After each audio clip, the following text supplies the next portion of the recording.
Mulai ya Mas Armo. Izin. Bismillahirrahmanirrahim. Apa ya? Senyum di kulum, hati pun terjatuh. Assalamualaikum warahmatullahi wabarakatuh. Selamat pagi. Waalaikumsalam warahmatullahi wabarakatuh.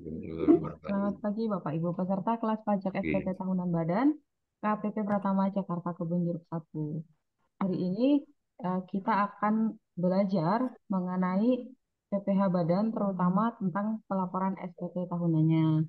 Untuk memulai acara hari ini, kita mulai dengan berdoa bersama supaya hari ini acara berjalan dengan lancar dan memenuhi tujuan yang kita rencanakan sebelumnya. Baik, Bapak Ibu sekalian, mari kita berdoa bersama-sama sesuai dengan agama dan kepercayaan masing-masing.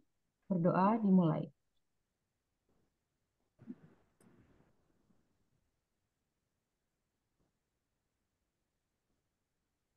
Berdoa dicukupkan.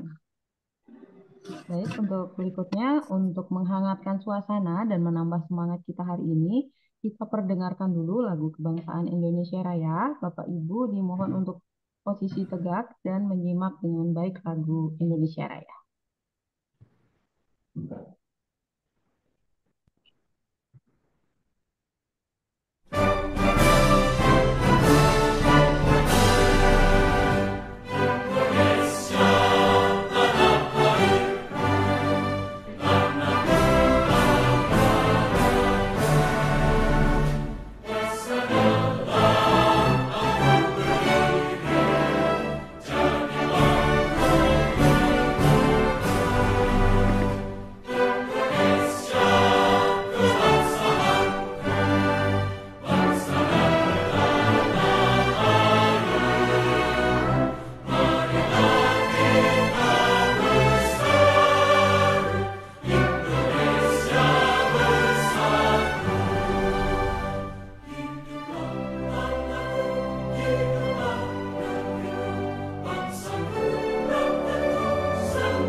Demikian tadi pemutaran lagu Indonesia Raya.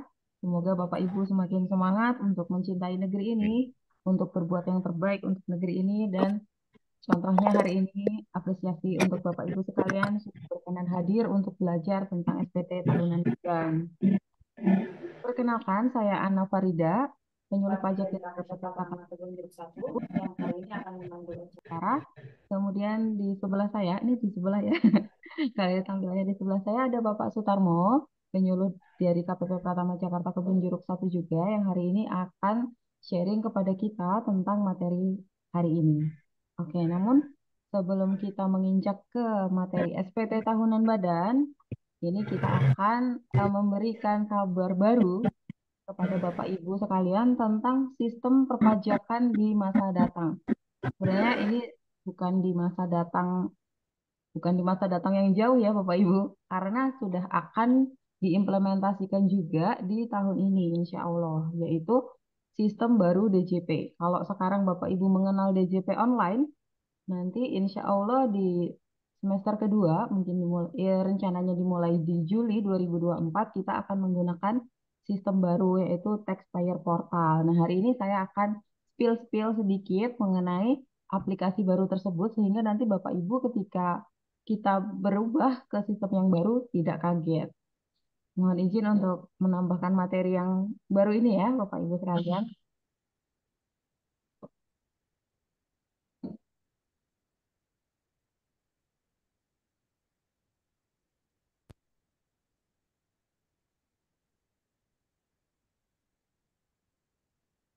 Sudah terlihat ya?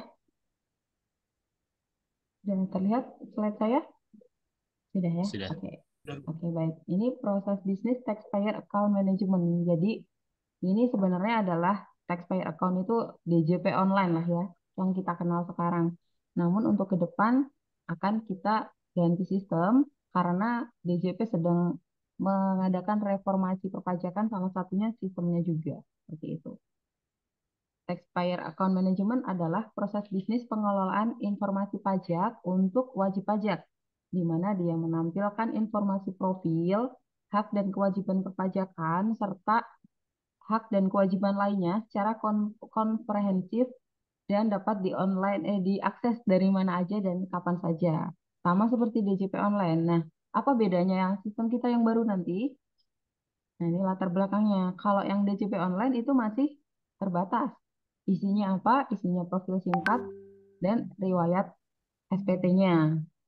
Nah, untuk yang baru nanti akan lebih terintegrasi, lebih andal, lebih komprehensif, dan lebih mudah diakses. Amin. Oke.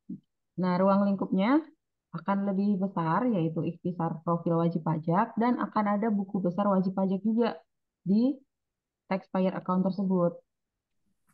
Nah, tampilannya kira-kira nanti seperti ini, Bapak Ibu. Mohon maaf ini karena slide-nya ini tidak bisa saya hentikan pergerakannya, jadi kira-kira seperti tadi itu. Oke, boleh dilihat lagi ya. Pak, aku ikut kelas pajak dulu ya. Nah, kayak gini. Aku ikut kelas pajak dulu ya online Ada faktur juga jadi dari satu, KPP. ada ibu pot jadi satu. Jadi nanti yang selama ini sistem-sistem kita itu terpecah-pecah seperti ISPT, aplikasi e-faktur, web e-faktur itu nantinya akan menjadi satu di taxpayer account. Jadi DJP online di masa datang itu isinya semua jadi satu dan web based. Jadi bisa diakses dari mana aja tanpa menginstal sesuatu. Seperti itu kira-kira. Nah, untuk rincian transaksi wajib pajak, baik itu pembayaran, peminta bukuan, itu juga akan tercatat di akun wajib pajak tersebut. Dan yang terbaru dari sini adalah ada buku besar catatan transaksi di mana wajib pajak itu dimungkinkan untuk memiliki saldo. Kayak misalnya kalau sekarang kita kenal seperti GoPay atau OVO gitu. Nah, nanti di pajak juga akan ada deposit. Sehingga apabila akan melakukan pembayaran pajak atau pembayaran sanksi administrasi itu dapat langsung menggunakan saldo yang dimiliki oleh wajib pajak. Seperti itu. Nah, ini contohnya seperti ini. Bisa ada saldonya.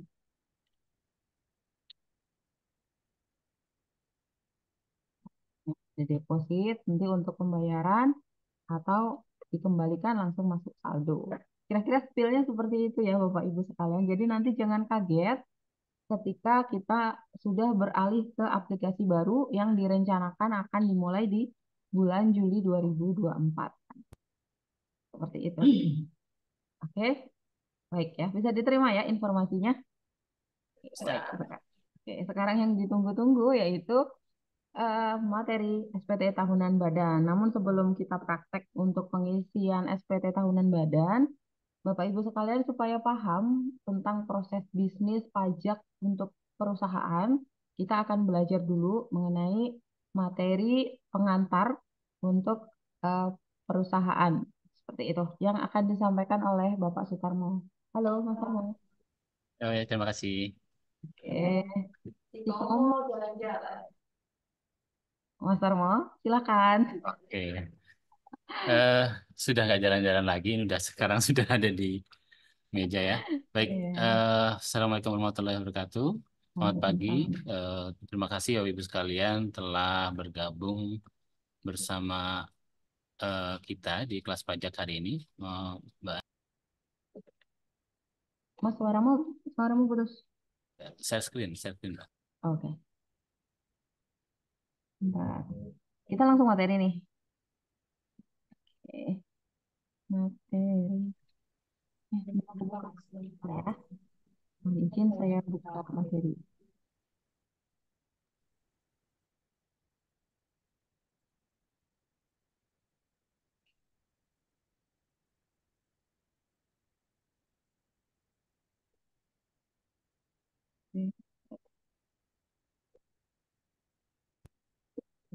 Udah kelihatan ya? Oke, baik. Bapak Ibu sekalian, bagaimana tadi disampaikan oleh Mbak Ana bahwa sebelum kita ke pengisian SPT tahunan badan, kita ingin merefresh kembali terkait dengan eh, secara umum ya, ketentuan secara umum terkait dengan penghasilan dan sebagainya terkait dengan badan. Karena setelah saya melihat beberapa eh, sebagian besar atau mungkin ada beberapa dari yang memang peserta hari ini memang mix ya, ada yang baru terdaftar, ada yang memang sudah lama, ada yang 2 tahun, jadi tidak ada salahnya. Saya juga harus menyampaikan dari awal lagi mungkin ya bagi yang Bapak Ibu sekalian yang sudah lama mungkin oh itu udah sekedar untuk mengingatkan kembali refresh pengetahuan kita dan juga nanti mungkin ada beberapa tambahan terkait ketentuan yang baru di 1-2 tahun ini. Baik, kita ke PT tahunan ya. Kita lihat ke pengertiannya. Pengertian ini adalah pengertian sebagaimana di undang-undang bahwa SPT tahunan adalah untuk PPh adalah merupakan formulir yang digunakan oleh wajib pajak untuk melaporkan penghitungan dan atau pembayaran PPh. Jadi di sana ada penghitungan dan juga ada pembayaran PPh-nya berapa di sana dicantumkan, kemudian juga ada objek pajak PPh ya, penghasilan di sana. Dan juga yang bukan objek pajak pun dicantumkan. Jadi tidak hanya objek pajak, tapi juga yang bukan objek pajak pun dicantumkan. Karena kita tahu bahwa ketentuan secara komersial dan fiskal tidak selalu sama ya dan terkait dengan penghasilan menurut fiskal bisa jadi menurut komersial itu bukan penghasilan atau sebaliknya. Nah, selain itu juga ada harta dan kewajibannya. Ini biasa harta dan kewajiban sebenarnya spesifikasi ini kayak karena SP tahunan ini ketentuan yang umum baik pribadi maupun badan. Makanya kalau di pribadi ya ada formulir sendiri ya di harta utangnya. Nah, kalau di badan harta mungkin bisa tercermin di neraca dan kewajiban juga tercermin di sana. Baik, selanjutnya kita ke e-form. Jadi saat ini Bapak Ibu sekalian untuk pelaporan SPT tahunan, kalau sebelumnya kita mengenal ada e-filing, ada yang manual, kemudian juga ada e-form. Nah, untuk kali ini ya kita hanya menyampaikan terkait e-form dan itu pun e-form PDF. Karena ada e-form yang bukan PDF, ada e-form PDF. Nah, terkait isinya sebenarnya sama ya, secara material isinya sama. Nah, namun tentunya e-form PDF ini di perubahan-perubahan yang ada eh, di DJP tentunya adalah agar sebaik mungkin untuk kenyamanan dan keamanan baik itu wajib pajak maupun dari sisi DJP. Nah, untuk manual hanya bagi mereka yang masih mungkin wajib pajak baru dan dia memang masih diperkenankan untuk mengisi manual. Namun demikian, kami sangat menyarankan untuk tetap menggunakan elektronik atau e-form ini. Nah, untuk e-filing saat ini yang menggunakan aplikasi SPT sudah sebagaimana tahun-tahun setahun lalu ya, dari sekitar tahun lalu sudah ada pengumuman dari DJP bahwa untuk e-filing menggunakan ISPT tidak lagi dapat dilakukan ya. Kalau mungkin Bapak Ibu sekalian dulu sudah eh, terfamiliar dengan aplikasi ISPT, kemudian juga harus menginstal dan sebagainya. Sekarang itu tidak perlu dilakukan lagi ya, cukup dengan karena sudah web based melalui e-form PDF di DJP Online. Nah, salah satu keunggulannya adalah di e-form ini semi online. Jadi kalau di e-filing, kalau Ibu sekalian mengisi SP tahunan orang pribadi e-filing, dia dari pengisian sampai pengiriman itu online. Nah, di e-form ini semi online. Pada saat sudah diunduh atau di-download formulirnya, Bapak Ibu sekalian bisa langsung mengisi tanpa jaringan internet. Nah, nanti pada saat pengirimannya, maka dia bisa atau baru dibutuhkan jaringan internet kembali. Nah, terkait hal-hal lainnya mungkin nanti akan disampaikan di sesi berikutnya ya terkait lebih jelasnya terkait pengisian SPT dan juga e-form PDF ini. Baik. Kemudian definisi penghasilan. Kita mengingat kembali terkait definisi penghasilan. Jadi sebagaimana pasal 4 ayat 1 Undang-Undang PPH, ya, Undang-Undang Nomor 7 Tahun 83, sebagaimana telah diubah terakhir dengan yang setelah itu Undang-Undang Nomor 7 Tahun 2021, Undang-Undang HPP, ya, bahwa setiap tambahan penghasilan adalah setiap tambahan kemampuan ekonomis yang diterima atau diperoleh wajib pajak. Jadi penghasilan bersifat atau merupakan sesuatu yang luas ya, tidak hanya kalau kita mungkin tahunya penghasilan secara umum, oh ya berupa uang gitu ya. Tapi di sini definisi penghasilan merupakan pengertian yang luas. Jadi setiap tambahan kemampuan ekonomis yang diterima atau diperoleh wajib pajak, baik yang berasal dari Indonesia maupun dari luar Indonesia. Jadi meskipun itu penghasilannya adalah dari luar negeri, maka itu tetap dianggap sebagai penghasilan yang nantinya akan diperhitungkan dalam penghitungan pajak. Yang dapat dipakai untuk konsumsi atau untuk menambah kekayaan. Ya, jadi kalau kita tadi tambahan kemampuan ekonomis ya, kalau misalnya kita bicara tentang misalnya terkait kalau tadinya kan secara umum penghasilan adalah uang ya, tapi bisa jadi hal yang lainnya. Misalnya kita bisa bertempat tinggal di sebuah apartemen misalnya tanpa kita membayar. Nah, itu adalah penghasilan. Misalnya dengan adanya eh, diberikan fasilitas dari perusahaan misalnya, nah itu adalah penghasilan juga.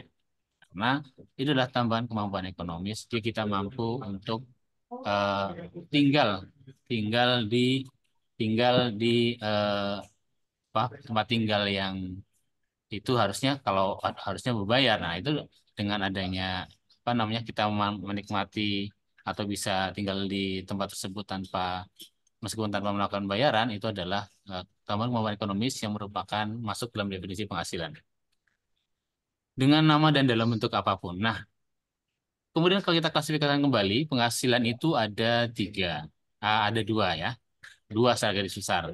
Ada yang masuk sebagai objek pajak, ada yang dikecualikan dari objek pajak atau bukan objek pajak.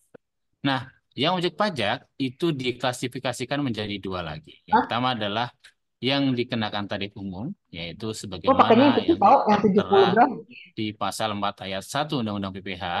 Kemudian yang bersifat final, ya, bersifat final, yaitu yang ada diatur di pasal 4 ayat 2 Undang-Undang PPH. Kemudian kalau yang tadi yang dikecualikan atau bukan objek pajak itu berada di pasal 4 ayat 3. Kalau Bapak Ibu sekalian melihat di pasal 4 Undang-Undang PPH, ya seperti itu kira-kira klasifikasinya ya.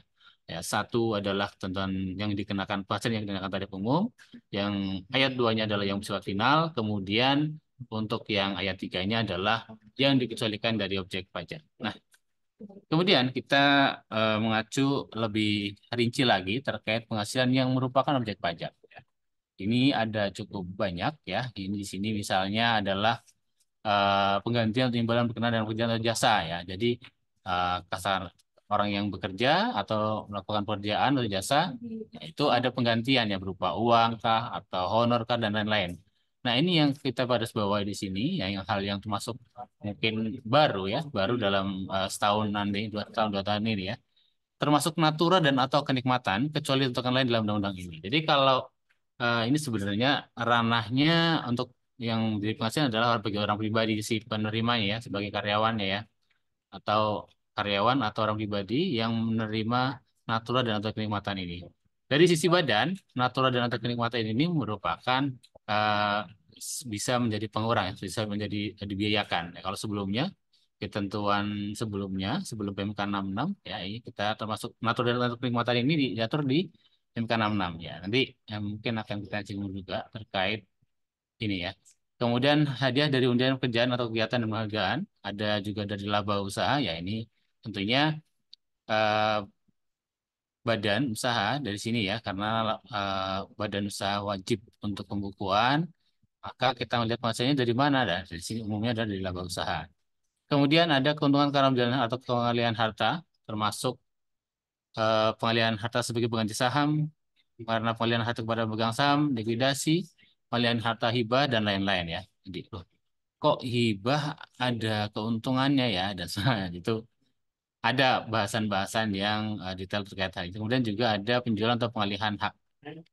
Kemudian poin berikutnya, penerimaan kembali pembayaran pajak yang telah dibayarkan sebagai biaya dan pembayaran tambahan penghasil pengembalian pajak. Nah, ini Bapak Ibu sekalian, kalau kita bicara poin ini, misalnya ada sebuah perusahaan yang dia bukan PKP misalnya, bukan PKP, kemudian dia misalnya kalau dulu kita mengenal ada namanya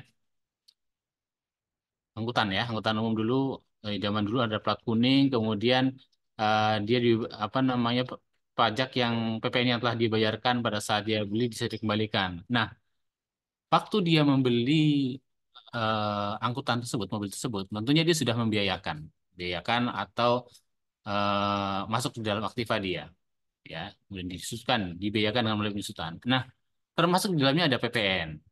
Nah, padahal dia bukan PKP.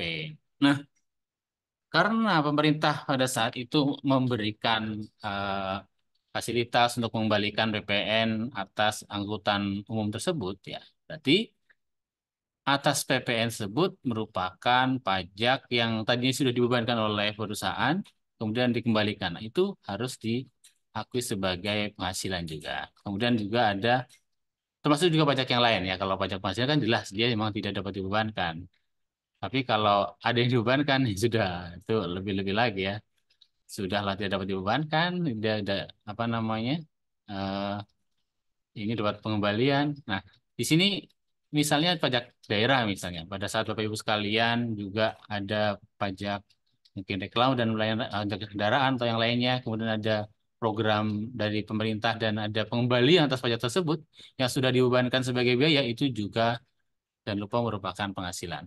Termasuk ada bunga, termasuk premium diskonto dan imbalan karena imbalan utang ya. Premium misalnya adalah saat kita melakukan penjualan suatu berharga dan itu harganya di atas nilai nominal, maka di situ ada premium ya, misalnya premium on bond.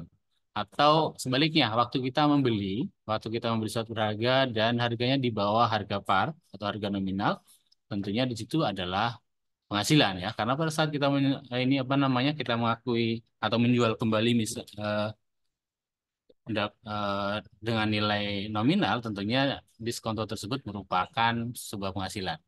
Dan juga ada dividen yang nama dalam bentuk apapun, termasuk dividen dari perusahaan asuransi kepada pemegang polis. Dividen, nah ini cukup menarik, karena mungkin Bapak Ibu sekalian ingat bahwa di Undang-Undang Cipta Kerja, mulai Undang-Undang Cipta Kerja, itu ada ketentuan bahwa dividen bisa menjadi bukan objek pajak.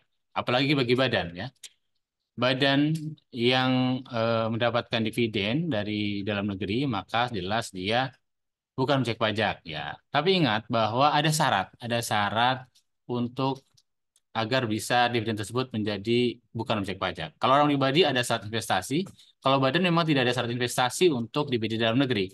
Namun tetap bahwa dividen yang dapat menjadi tidak bukan objek pajak adalah pertama dia melalui RUPS ya. Jadi ada RUPS. Nah, kalau misalnya ada yang bagian dividen ataukah itu ya dividen tapi dia tidak melalui mekanisme tersebut, maka itu termasuk tidak termasuk dividen yang bukan objek pajak. Nah, lebih lengkapnya mungkin kita bisa melihat atau mengacu ke PMK 18 tahun 2021. Kemudian ada royalti atau imbalan atas penggunaan hak, sewa dan masalah lain sebuah dengan harta, ya ini mungkin sudah cukup familiar.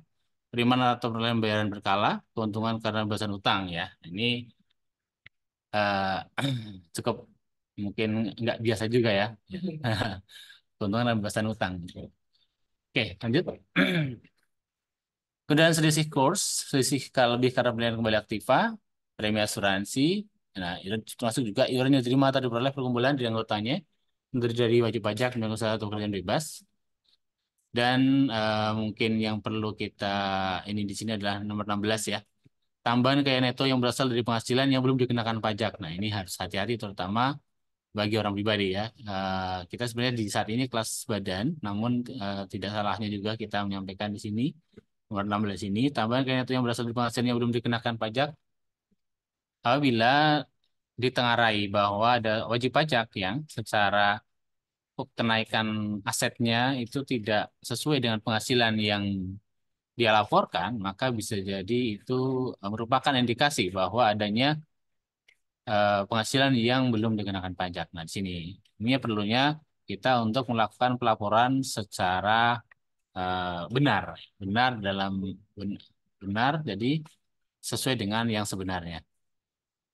Kemudian ini di yang warna kuning sini dikecualikan maksudnya adalah bahwa kalau tadi di awal bahwa untuk penghasilan yang yang merupakan objek pajak adalah dari luar negeri maupun dari Indonesia, dari dalam negeri maupun dari luar negeri. Nah, di sini ada pengecualian untuk wajib pajak yang WNA, warga negara asing yang menjadi subjek dalam negeri dengan syarat tertentu ya. Misalnya dengan keahlian yang tertentu, dia hanya melaporkan penghasilan dari dalam negeri saja. Tapi itu juga selama 4 tahun saja. Oke, selanjutnya kita ke final. Kalau tadi adalah yang tidak final, yang sekarang adalah penghasilan yang dikenai pajak bersifat final. Nah, seperti bagaimana dengan namanya? Namanya juga final. Berarti kalau di pertandingan atau di olahraga ya sepak bola misalnya, kalau sudah final ya tidak ada pertandingan lagi, udah selesai. Itu aja dengan penghasilan ya, penghasilan yang bersifat final. Berarti dia sudah kena pajak, maka sudah tidak kena pajak lagi, ya, tidak diperhitungkan lagi, hanya tinggal dilaporkan saja. Nah, sifatnya di sini ya penghasilannya dikenai pajak dalam bersifat final di sebagaimana di pasal 4 ayat 2 Undang-Undang PPH, yaitu PPH final dibayar sendiri atau dipotong pihak lain, ini tidak dapat dikreditkan. Namanya final tadi ya, tidak ada pertandingan lagi, tidak ada penghitungan kembali, tidak dikenakan pajak lagi. Nah, ini jadi dia meski itu kalau sudah dipotong, maka dia tidak dapat dikreditkan. Cukup dilaporkan saja.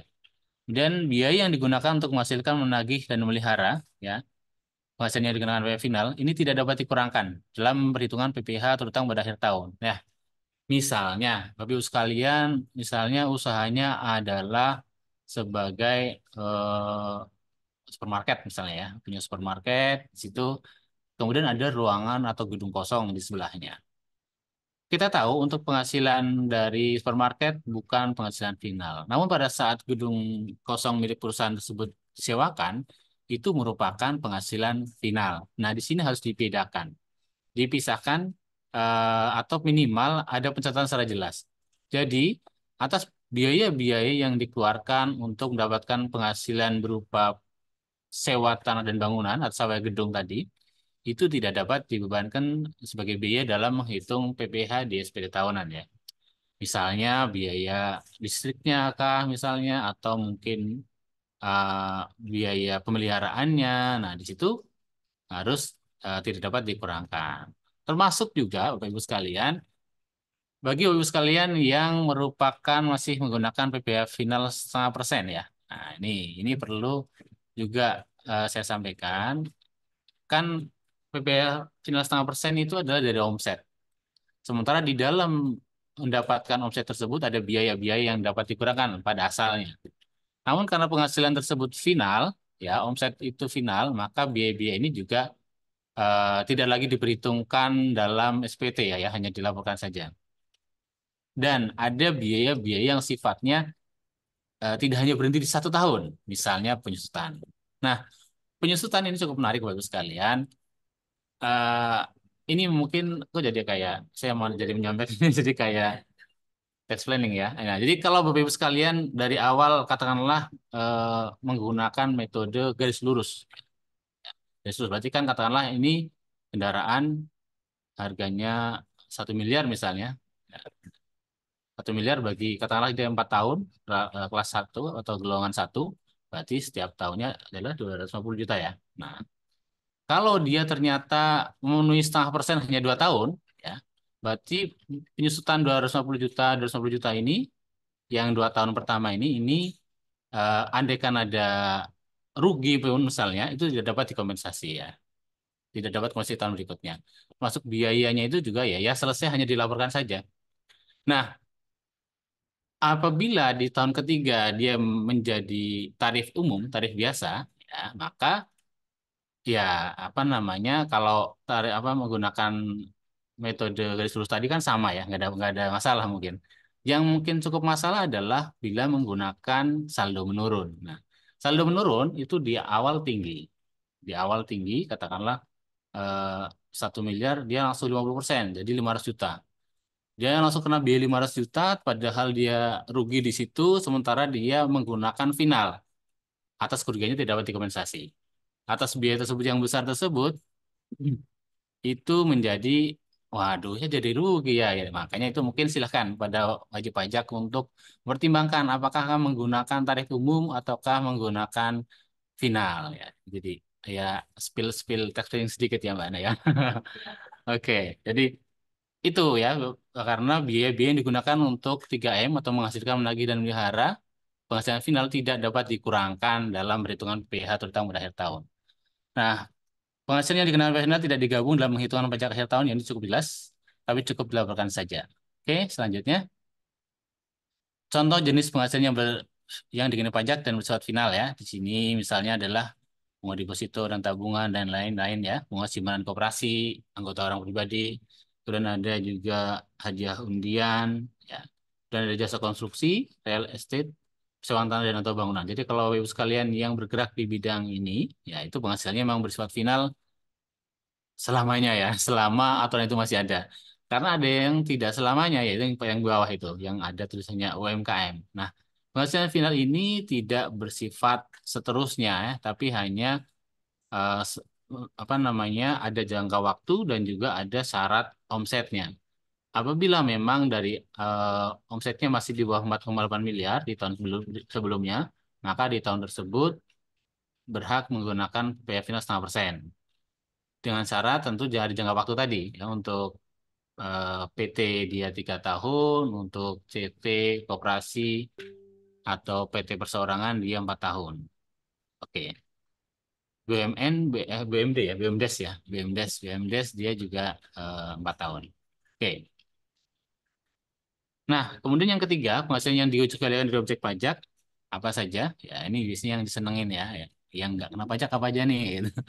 Nah, ini di sini ada bantuan simpangan, dan ini bantuan ini juga ada syarat-syaratnya ya. Tidak semua bantuan. Oh, ini dari sisi penerima, Mbak. Jadi ya, sisi penerima ya. Betul. Jadi kita tidak membahas biayanya ya, tapi Hmm, dari sisi penerima. betul. Oke, Bantuan hibahan yang ya. diterima oleh Iya, Mail. oke. Hmm. Kemudian harta termasuk santunan yang diterima oleh badan sebagai bagi saham atau sebagai pengganti penyertaan modal, ini dalam hal inbrank ya. Setoran saham berupa barang atau aset, maka itu bukan merupakan penghasilan ya, karena itu memang setoran modal ya. Kemudian yang keempat nih, ini yang aturan yang cukup baru, yaitu penggantian atau imbalan sehubungan dengan jasa yang terima dalam bentuk nota dan penghormatan meliputi ya, ini di sini.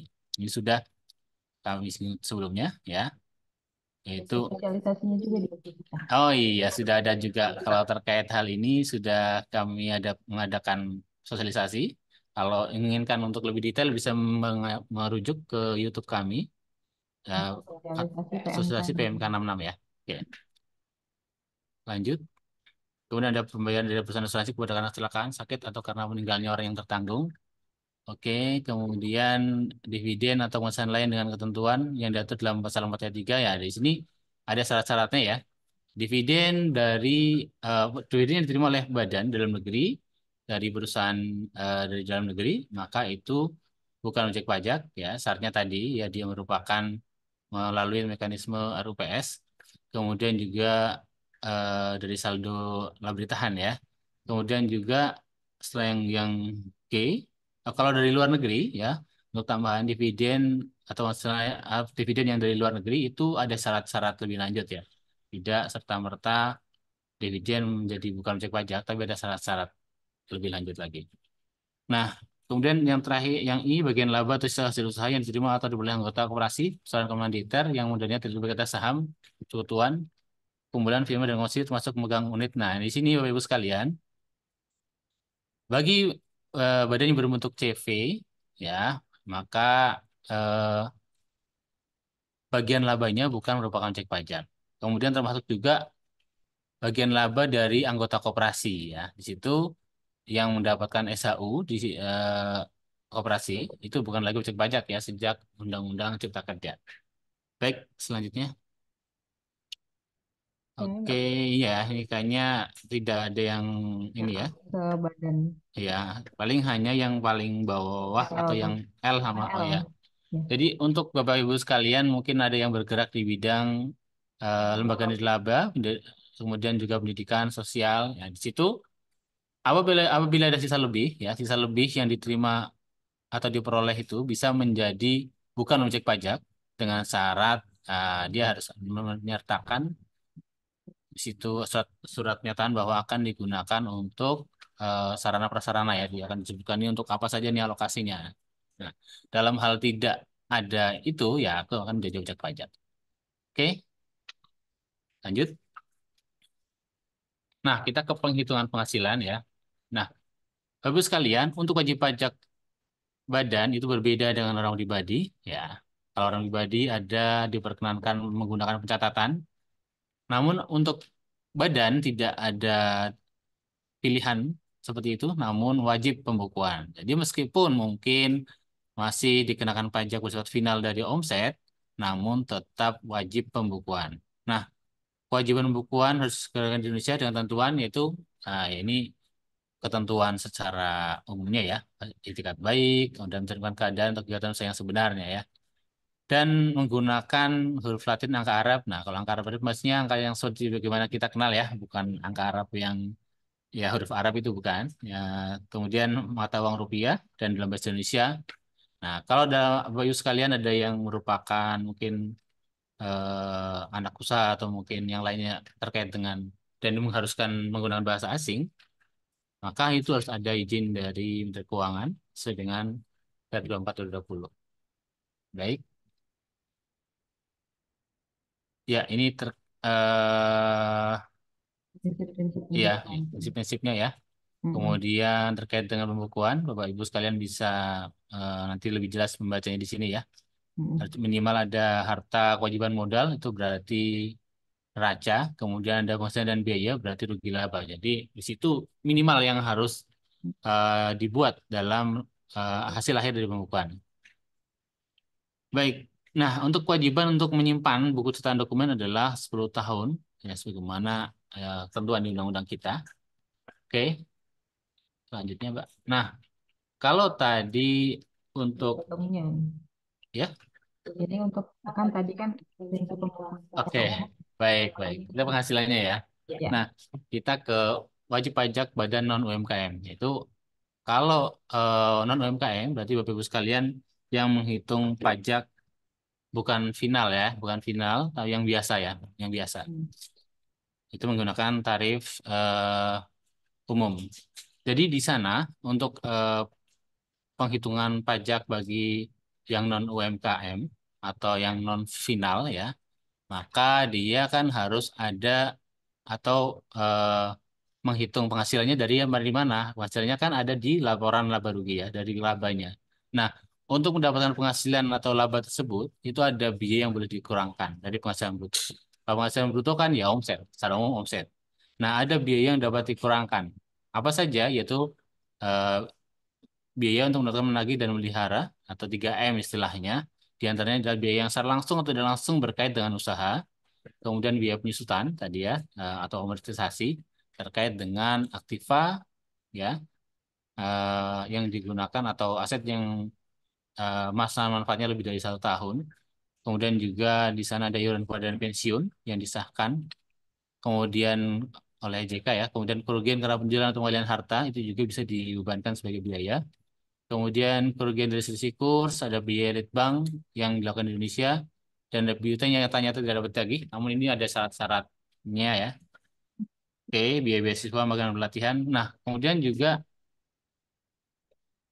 sumbangan dalam rangka penanggulangan bencana sosial yang kan diatur dengan peraturan pemerintah. Jadi ini tidak sembarangan ya. Misalnya, oh ada mungkin tetangga kebanjiran, nah, ya, atau mungkin jika ngasih bantuan di sana itu tidak seperti itu, tapi harus dia bencana nasional dan diatur dengan peraturan pemerintah. Yang saat ini kami tahu adalah yang dulu tsunami ya. Tsunami itu masuk waktu itu sumbangan ke sana masuk ke dalam biaya yang dapat dikurangkan.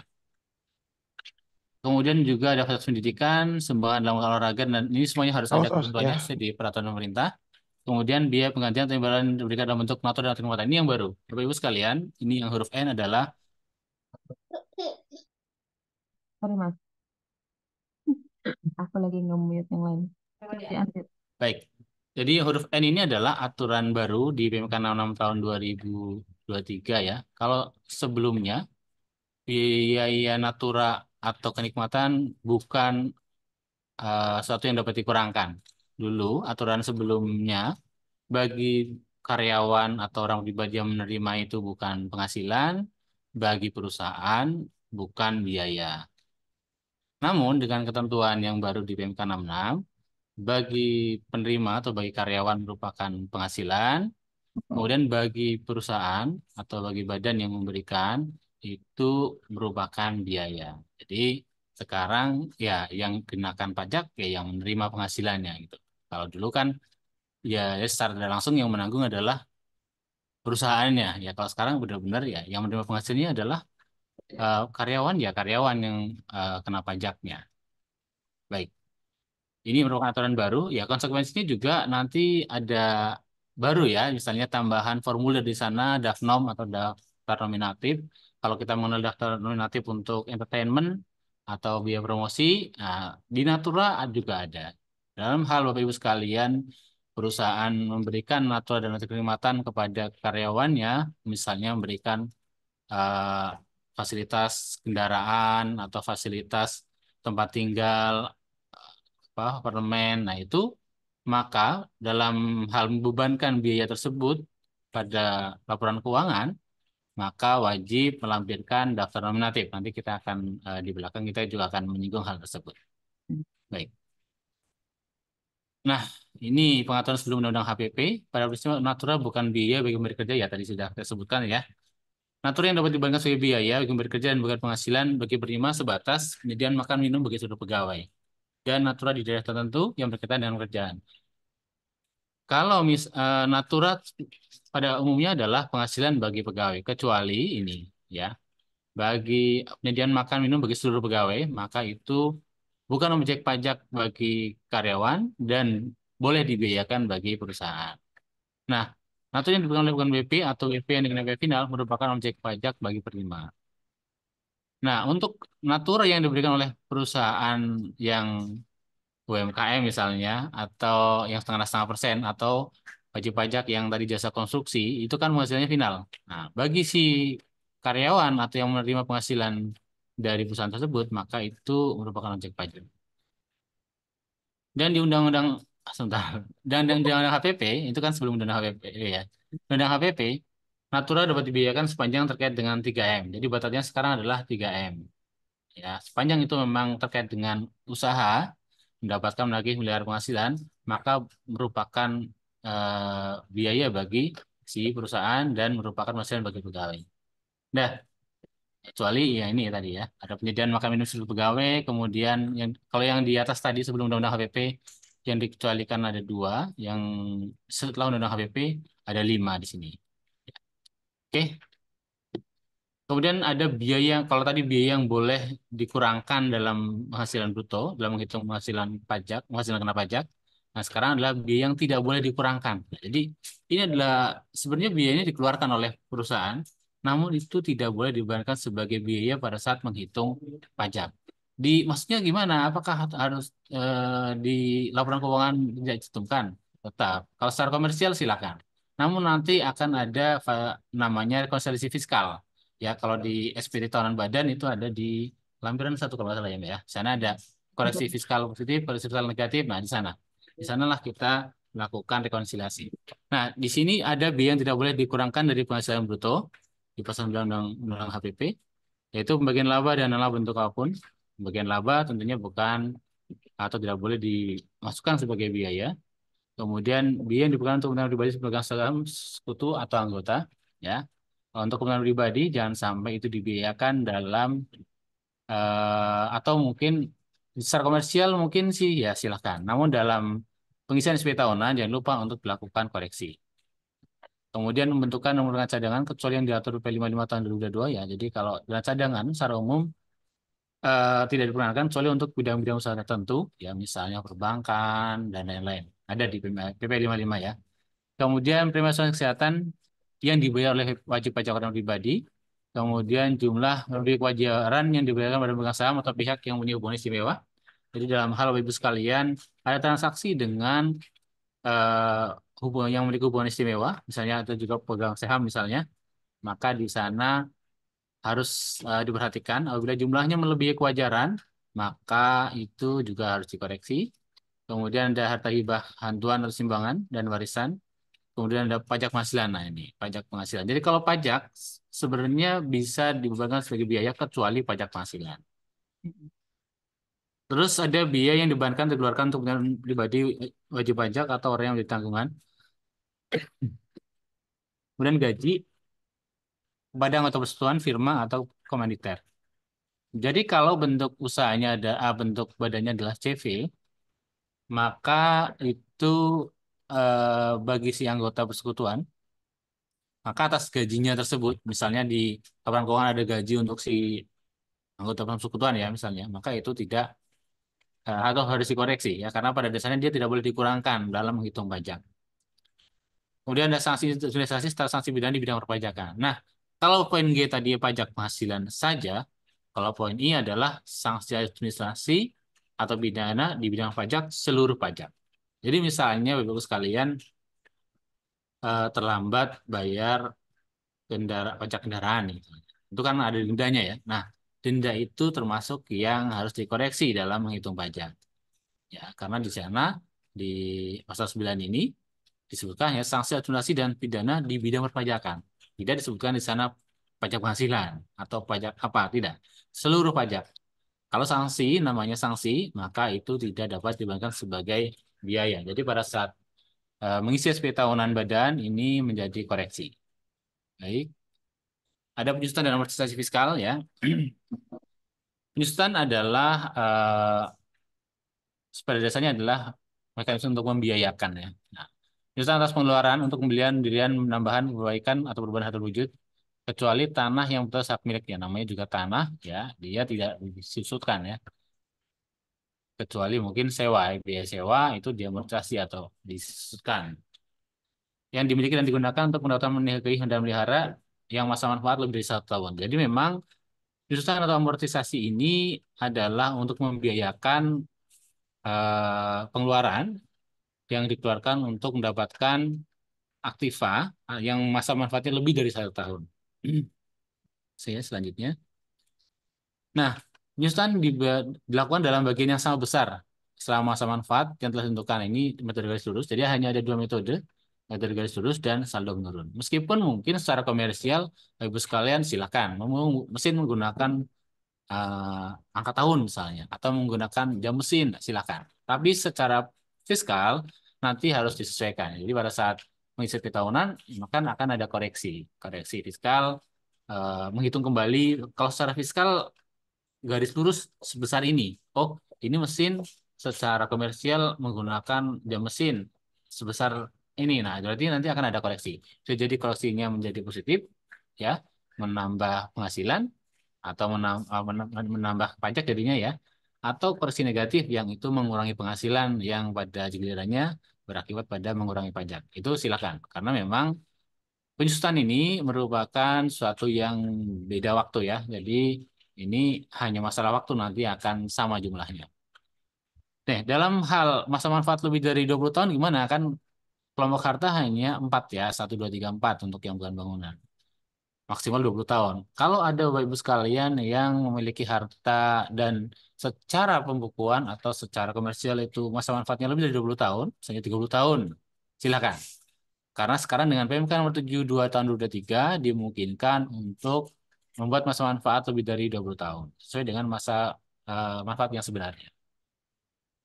Oke, demikian juga amortisasi. Kalau penyusutan tadi terkait dengan berwujud ya. Kalau amortisasi adalah yang tidak kelihatan ya, tidak berwujud ya. Oke, seperti Baik. hak dan lain-lain ya. Baik, lanjut saja. Oke, ini sama, sama. Oke, ini sekarang konsolidasi fiskal atau koreksi fiskal.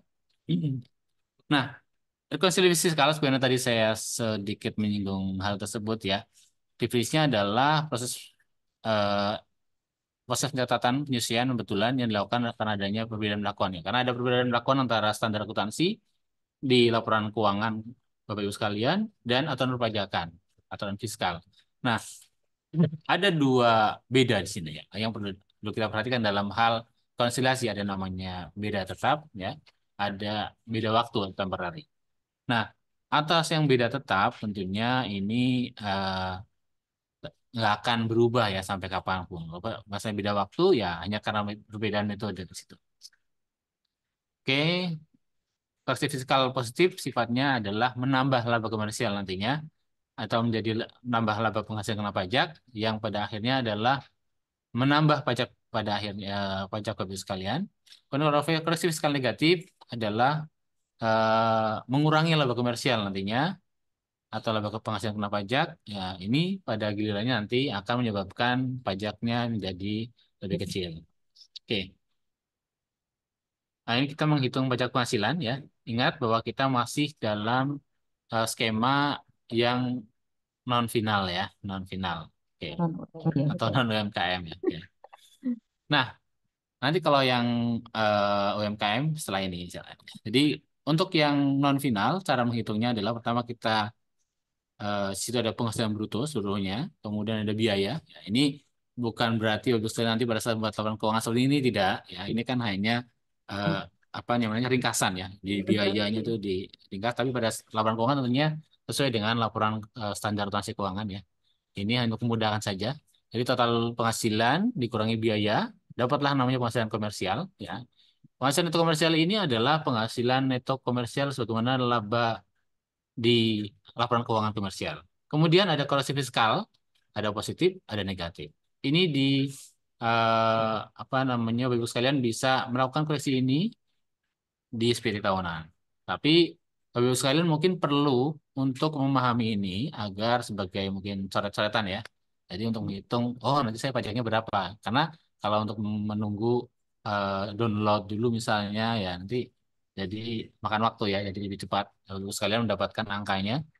Ya, koreksi fiskal ada positif ya, ada negatif. Positif nantinya menambah, negatif dia mengurangi. Jadi atas penghasilan neto komersial ditambah dengan koreksi fiskal positif, kemudian dikurangi dengan koreksi fiskal negatif, dapatlah penghasilan neto fiskal. Inilah yang penghasilan yang kena pajak gitu ya. Kemudian dikurangi dengan kompensasi kerugian, ya, kompensasi kerugian, maka dapatlah penghasilan kena pajak. Kompensasi kerugian adalah kompensasi atas kerugian tahun yang lalu, tahun sebelumnya. Ingat, kompensasi kerugian hanya maksimal 5 tahun ya, Mbak. 5 tahun atau 4 tahun di sana. Ya. Ada pengisiannya untuk kompensasi kerugian. Dan ingat, ini untuk yang non final. Kalau final ya tidak dapat dilakukan kompensasi. Kemudian dari penghasilan kena pajak dihitung pajaknya ya, dikalikan dengan tarif pajak, dapatlah PPh terutang. Ya. Cara menghitung pajaknya nanti di belakang ada terkait cara menghitungnya. Apakah dia menggunakan tarifnya berapa? Ya, nanti ada. Nah, kemudian setelah PPh terutang didapatkan, dikurangi dengan kredit pajak. Ya, kredit pajak ini adalah yang telah dibayarkan oleh kita sendiri setiap bulan, misalnya pasal 25, atau dipotong pihak lain, misalnya pasal 22, pasal 23, mungkin kita impor barang ya, kita dikenakan pasal 22 impor, atau pasal 23 waktu bertransaksi dengan pihak lain, kita menyewakan kendaraan misalnya ya, itu dipotong atau mungkin yang lainnya ya, itu dipotong pasal 23 ya. Maka itu menjadi kredit pajak, tapi tidak termasuk pajak final. Misalnya kita menyewakan tanah dan bangunan ya, kita dipotong pajak di sana, itu tidak masuk di sini ya, itu di luar, hanya dilaporkan saja. Ini adalah kredit pajak yang tidak final. Nah, kemudian PPh terutang dikurangi dengan kredit pajak, maka dapatlah angka kurang atau lebih bayar. Ya. Kurang atau lebih bayar inilah yang kalau kurang berarti pada saat melakukan SPT harus membayar dulu, ya, setorkan ke kas negara. Kemudian apabila lebih, maka bisa meminta pengembalian melalui restitusi atau pengembalian pendahuluan. Baik, selanjutnya, nah kita ke tarif ya. Tadi kan menghitung tarif menghitung PPh terutang, yaitu dengan mengalihkan dengan tarif ya, penghasilan kena pajak dikalikan dengan tarif. Nah, namun demikian, tarif badan itu sebenarnya tunggal ya, 22% sejak tahun 2020. Namun bisa menjadi 3% atau turun 3% lebih rendah, ya 19% bagi mereka yang perusahaan go public ya, dengan persyaratan tertentu. Nah, meskipun tarifnya 22%, itu gede banget ya, itu bisa ada fasilitas ya, fasilitas yaitu pasal 31E Undang-Undang PPh ya. Ya, kalau pasal 31E Undang-Undang PPh itu nanti jadi akan bisa ada bagian yang kena 11% atau 50% lebih rendah dari tarif 22%. Nah, sebagai gambaran, kita bisa melihat penghitungan pajak sesuai omset badan usaha ya. Ini di sini adalah final dan non final ya. Nah, untuk omset ya sampai dengan 4,8 miliar per tahun ya. Tahun sebelumnya omsetnya sampai dengan 4,8 miliar, maka penghitungan pajak finalnya 0,5% yang di atas ini ya. Ini kena tarif 0,5% dalam hal dia masih bisa menggunakan skema final 0,5%. Kemudian, apabila yang sudah tidak bisa menggunakan PPh final 0,5% karena mungkin jangka waktu tadi, ya, karena kan PT lebih dari 3 tahun sudah tidak boleh menggunakan 0,5% atau CV atau yang lainnya ya, CV koperasi itu 4 tahun. Nah, atau memang dari awal memang memilih untuk menggunakan tarif umum, bisa juga. Jadi Bapak Ibu sekalian yang dari awal menggunakan tarif umum, maka dia masuk ke skema yang bukan final, yaitu di situ seluruh penghasilan kena pajak kalikan tarif 11% ya. Kok 11% dari mana ya? Karena 11% itu adalah 50% kalikan tarif 22%. Bagi mereka yang omsetnya masih di bawah 50 miliar, itu maka bagian 4,8 miliarnya, omset sampai dengan 4,8 miliar kalikan 11%. Kalau omset lihat, nah di bawahnya ini, di atas 4,8 miliar omsetnya, sampai dengan 50%, sampai dengan 50 miliar, maka sebagian penghasilan kena pajaknya dikalikan dengan tarif 11%, sementara sebagian lagi dikalikan dengan tarif 22%. Jadi akan ada dua tarif ya di situ ya. Namun apabila omsetnya di atas 50 miliar, bukan di atas sampai dengan ya, maka tarifnya adalah 22%. Semuanya dikalikan tarif 22%. Pokoknya kalau sudah omsetnya di atas 50 miliar, tidak melihat kanan kiri, langsung kali 22%. Oke, tidak ribet ya untuk yang di atas 50 miliar ya. Tapi sekalian boleh iklan nggak, Mas? Oke, gimana? Nah, jadi untuk contoh penghitungan yang tadi itu, Oh ya, iya. yang di atas 4,8 miliar dia sudah menggunakan tarif umum, kemudian tapi masih di omsetnya itu contoh itu di belajar itu materi Rabu belajar terakhir itu ada contoh penghitungan PPh badan yang non UMKM gitu, Mas. Terima kasih. Info ke Instagram kita @pajakbonjer satunya angka. Terima kasih. Baik, tadi saya sampaikan Mbak Ana bahwa cara penghitungan yang tadi di atas 4,8 miliar sampai 50 miliar ya, yang dia menjadi sebagian kena 11%, sebagian kena 22%, ada di IG KW Penyulut 1, bisa dilihat contohnya ada di sana. Baik, selanjutnya Mbak Ana, ini contohnya seperti ini ya. Nah, ada juga ternyata ya. Nggak jadi dia yang lihat IG. Baik, di sini ya contohnya total omsetnya adalah 30 miliar. Sementara penghasilan kena pajaknya 5 miliar, ya. Maka di sini karena total omsetnya 30 miliar masih di bawah 50 miliar kan ya. Maka akan ada dua tarif di sana. Ada sebagian yang mendapatkan fasilitas. Ya, penghasilan kena pajaknya adalah 5 miliar. Maka fasilitas sampai dengan 4,8 miliar atau fasilitas yang mendapatkan tarif 11% adalah 4,8 miliar dibandingkan dengan omsetnya yaitu 30 miliar, kalikan dengan penghasilan kena pajak yaitu 5 miliar. Maka dapat angka 800 juta. Itu yang dikalikan dengan tarif 11%. Itu 88 juta tadi nih PPh-nya. Kemudian bagian yang dikenakan tarif 22% adalah 5 miliar 5 miliar penghasilan kena pajak dikurangi dengan bagian yang dikenakan 11%, maka dapat angka 4,2 miliar. Kalikan 22%, dapat angka PPh-nya 924 juta. Total PPh-nya adalah 1,012 juta. Ya, 1 miliar 12 juta ya. Jadi ini contoh penghitungannya. Selanjutnya Mbak Ana. Oke, yang ini kredit pajak ya. Sebagaimana tadi saya sampaikan, kredit pajak adalah mekanisme untuk pelunasan pajak di tahun berjalan, baik itu mulai pemotongan oleh pihak lain maupun pembayaran sendiri, yaitu pasal 25. Nah, pemotongan pihak lain diantaranya adalah pasal 22, 23, ya. Kalau untuk pembayaran sendiri bisa jadi pasal 25 ya. Oke, selanjutnya ada dokumen yang wajib diunggah. Jadi Bapak Ibu sekalian, untuk melaporkan SPT tahunan, nanti ada dokumen yang harus disiapkan dan harus diupload. Apa saja? Yang pertama, Inspektur Jenderal satu tentunya itu adalah formnya ya. Tapi yang harus disiapkan adalah laporan keuangan tentunya. Laporan keuangan yaitu laporan rugi laba dan neraca. Itu harus diupload nantinya. Jadi jadi satu file saja, ya, neraca rugi laba, kemudian nanti diupload. Kemudian ada penghitungan peredaran bruto dan pembayaran. Ini khusus untuk yang terkena 0,5%. Jadi untuk yang 0,5% final, selain melampirkan laporan keuangan, juga melampirkan peredaran bruto per bulan. Kemudian ada juga yang sifatnya kondisional, yaitu pertama laporan debt to equity ratio atau laporan eh, perbandingan utang dan modal, ya, rasio utang dan modal, dan juga utang swasta luar negeri. Bagi siapa? Bagi mereka yang membebankan biaya utang. Misalnya ada yang ada hutang di di neracanya, kemudian juga dia membiayakan misalnya biaya bunga atas utang tersebut.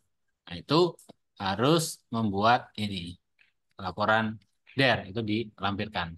Kemudian juga untuk ini TP-Doc ya, ini ada master file, master doc dan juga ada local doc. Ini terkait dengan yang ada hubungan istimewa.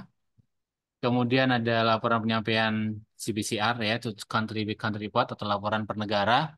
Ini bisa juga melalui notifikasi bagi mereka yang ada transaksi hubungan istimewa. Dan ada lagi DAFNOM atau daftar nominatif biaya entertainment jika ada yang membebankan biaya entertainment. Saya yakin untuk perusahaan sudah terbiasa mungkin ada budaya entertainment di sana ya kepada relasinya. Dalam hal ada biaya entertainment tersebut membebankan maka harus membuat daftar nominatif dan melampirkannya. Kemudian juga ada DAFNOM biaya promosi. Ini juga dalam hal ada biaya promosi di laporan keuangan, ada di biaya di laporan rugi laba, maka wajib melampirkan daftar nominatif. Nah, ini untuk yang migas dan BUT yang mungkin kita skip aja ya. Intinya bagus sekalian, apabila pada saat laporan SPT tahunan tidak lengkap ya, tidak melampirkan dokumen yang wajib dilampirkan, maka konsekuensinya adalah SPT-nya bisa menjadi dianggap tidak disampaikan. Jadi jangan sampai kita sudah berusaha payah melakukan penghitungan pelaporan, namun hanya karena satu dua dokumen yang terlewat, nanti berkonsekuensi terhadap SPT tahunan dianggap tidak disampaikan. Baik, selanjutnya. Nah, kita kalau tadi yang tarif umum, sekarang kita ke yang tarif UMKM. Ada yang menggunakan tarif UMKM. Ya, ini tarif UMKM sesuai dengan PP 23 tahun 2018 atau PP 55 yang terbaru, yaitu omset sampai dengan 4,8 miliar, badan dengan omset tahun sebelumnya hingga 4,8 miliar, dikenakan tarif 0,5% dari omset. Ya, sesuai dengan PP 23 tahun 2018 atau PP 55. Nah, kemudian omset di atas 4,8 miliar, ya, maka menggunakan pasal 25. Kecuali wajib pajak yang memilih menggunakan tarif umum. Jadi Bapak Ibu sekalian juga boleh memilih. Oh, saya langsung tarif umum saja, silakan. Karena mungkin alasannya bisa macam-macam ya. Ini dari awal tadi, oh saya bakalan biayanya besar nih, bakalan rugi di awal. Nah, namanya rugi, kalau final itu tidak mengenal kata rugi karena melihatnya dari omset. Dalam hal Bapak Ibu sekalian mau milih umum silahkan diperkenankan. Tapi Bapak Ibu sekalian lebih nyaman dengan kemudahannya ya dengan tarif 0,5%, ya udah nggak apa-apa. Tidak perlu memberitahukan menggunakan tarif umum, langsung saja menggunakan 0,5% selama jangka waktu sesuai dengan ketentuan ya. Untuk PT 3 tahun, untuk badan selain PT 4 tahun. Oke, Iya, aku namain ya, Mas ya. ya. Jadi kan ini kan kalau omsetnya mencapai 4,8 miliar, tapi defaultnya kan pakai UMKM. Nah, di sini kan Mas Tarmo tadi sampaikan, kecuali WP memilih menggunakan tarif umum. Nah, memilih ini tidak tidak hanya dia memilih dengan sesuka hati ya. Ketika memilih itu artinya dia harus memberitahukan kepada Direktorat Jenderal Pajak. Jadi memilih ini ada actionnya dulu, yaitu memberitahukan bahwa saya memilih menggunakan tarif umum. Nah, kalau misalnya Bapak Ibu menyampaikan pemberitahuannya sekarang, itu baru akan berlaku tahun depan gitu. Jadi dia paling lambat disampaikan itu bulan Desember dan berlaku tahun depannya gitu, kira-kira. Jadi dan cara penyampaiannya gimana? Cara penyampaiannya itu melalui DJP online di menu layanan, di menu IKSWP, nanti di situ ada pilihan pemberitahuan menggunakan tarif umum. Seperti itu ya caranya. Jadi tidak, aku memilih, tapi memilihnya itu dalam hati gitu ya. Yang tahu Bapak Ibu sendiri. Nah itu tidak dianggap memilih. Kalau memilih harus menyampaikan pemberitahuan. Seperti itu. Ya, oke. Terima kasih Mbak Nak tambahnya. Jadi kalau memilih, ya seperti sama Mbak Ana itu ada actionnya ya. Kalau Ya, memilih tapi dalam hatinya namanya naksir Mbak Ana. iya benar juga ya. Oke. Oke, pengaturan wajib pajak perbedaan bruto tentu ya. Ini ketentuannya, seperti yang saya sampaikan tadi. Untuk badan yang PT 3 tahun, untuk yang PT perseorangan atau PT perorangan, Koperasi Sifarma, Koperasi CV, Firma, dia 4 tahun. Oke, lanjut Mbak. Oke. Oke, jadi ini terkait ketentuan umumnya, terkait kemudian nanti materi cara pengisiannya, mungkin dilanjut Mbak Ana dulu ya Mbak Yana. Oke, siap. Oke. Oke. Demikian tadi materi pertama yang sudah disampaikan oleh Mas Tarmo itu terkait pajak penghasilan badan atau perusahaan. Semoga Bapak Ibu sudah paham ya. Nanti untuk pertanyaan yang masuk nanti dijawab setelah materi selesai ya Bapak Ibu sekalian. Oke, untuk berikutnya kita sudah masuk ke teknis. Pergi ke barat mencari kitab suci, Sun Gokong ketemu siluman tokek. Materi yang berat sudah terlalui, saatnya kita masuk ke materi praktek. Bapak Ibu sekalian, mungkin sudah ada yang sudah pernah mengisi form sebelumnya atau belum pernah. Nah, sekarang untuk materi kedua itu tentang persiapan untuk melaporkan SPT tahunan melalui e-form. Buka materinya. Oke. Saya izin untuk share screen.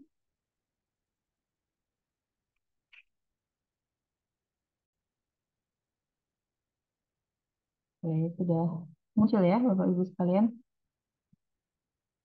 Saya mulai. Oke, ini untuk materi yang kedua yaitu persiapan SPT tahunan 1771. 1771 itu formulir untuk wajib pajak badan. Oke, yang pertama dipastikan bahwa laptop atau komputer Bapak Ibu sekalian sudah terinstall Adobe Acrobat Reader DC. Apabila belum, silahkan unduh aplikasi tersebut di DJP Online di menu e-form pada tab unduh Adobe PDF Reader. Seperti gambar yang sudah tampil ya.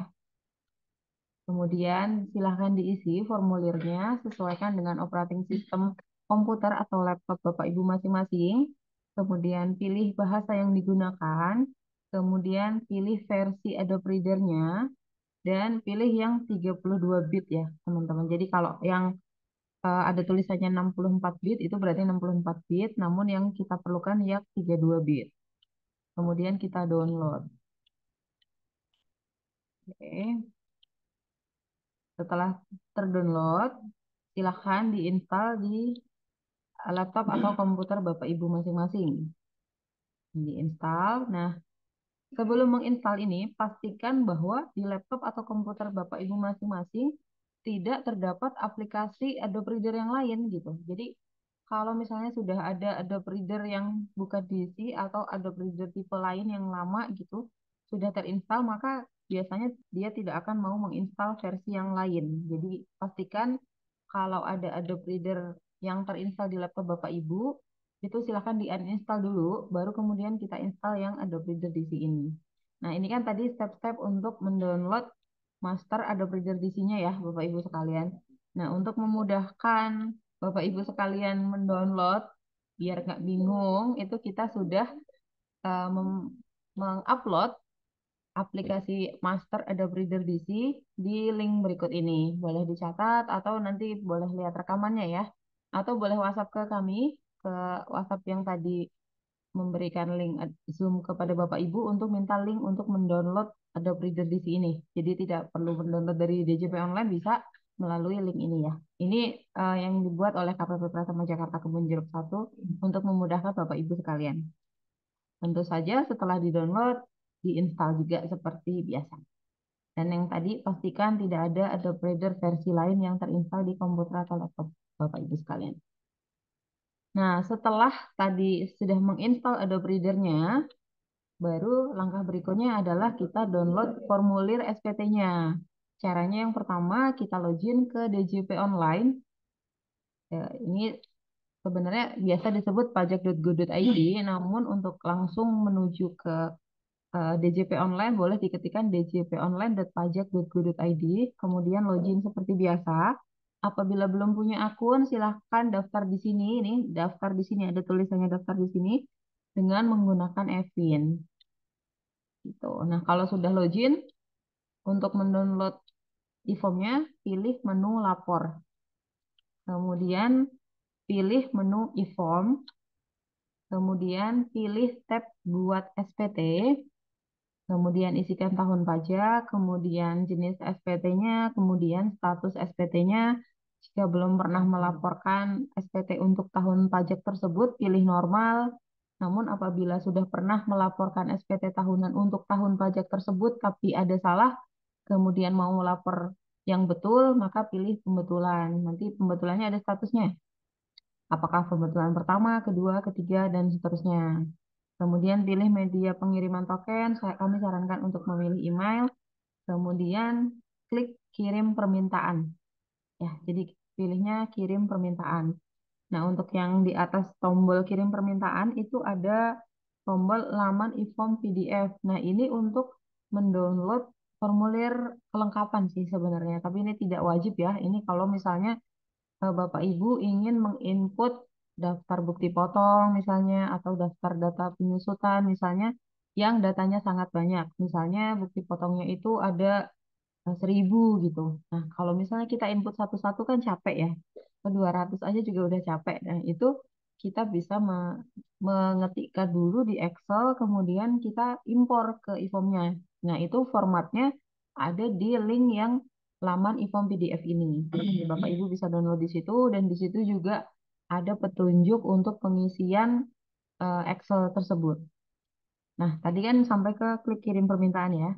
Setelah diklik kirim permintaan, maka akan ada notifikasi bahwa formulir sudah berhasil diunduh dan token sudah berhasil dikirimkan ke email. Nah, nanti filenya bentuknya seperti ini. Nama filenya itu form, kemudian 1771, kemudian NPWP perusahaan Bapak Ibu sekalian, kemudian tahun pajaknya, misalnya contohnya di sini 2022 ya. Kalau sekarang yang mau jatuh tempo kan 2023 ya.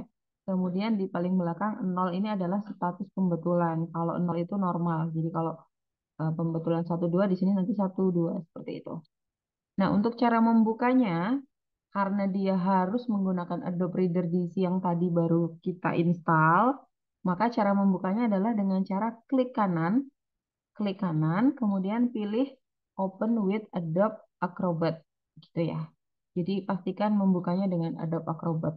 Kenapa? Karena kalau misalnya Bapak Ibu membuka dengan aplikasi lain, maka dia tidak akan terbuka. Jadi ada kayak tulisan yang seolah-olah itu filenya rusak gitu. Nah, jadi pastikan membuka dengan Adobe Acrobat yang tadi sudah kita install. Nah, itu persiapan untuk lapor SPT. Itu harus ada readernya dulu yang tadi kita install. Oke, untuk materi persiapan sudah selesai. Kita lanjut ke materi pengisian SPT-nya. Ini langsung aja ya Mas ya, karena nanti untuk tanya jawab setelah materi aja ya. Oke.